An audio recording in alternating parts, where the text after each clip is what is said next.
आज हामिद मीर साहब ने ट्वीट किया है कि जरदारी साहब जो हैं वो फ़िलहाल इमरान खान साहब से बात करने के लिए तैयार नहीं हैं। क्या आप जरदारी साहब के बारे में उनको कहा जाता है मफाहमत का बादशाह?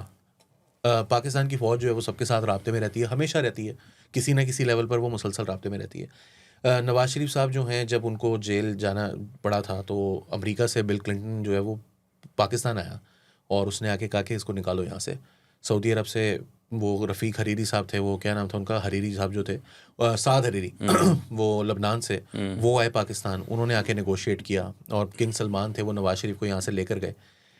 4-5 और भुट्टो साहब के ज़माने की तो मतलब मशहूर है वाक़यात।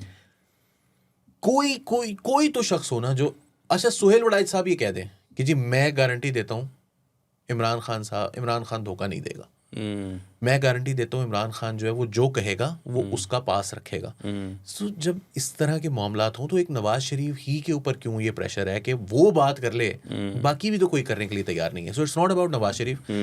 और अब तो यहाँ तक भी बातें हो गई हैं कि कुछ लोगों से अब बिजनेस पार्टनरशिप्स हैं, बच्चों के करोड़ों रुपए जो हैं बच्चे के नाम पर वो इन्वेस्टेड हैं दूसरे के बिजनेस में।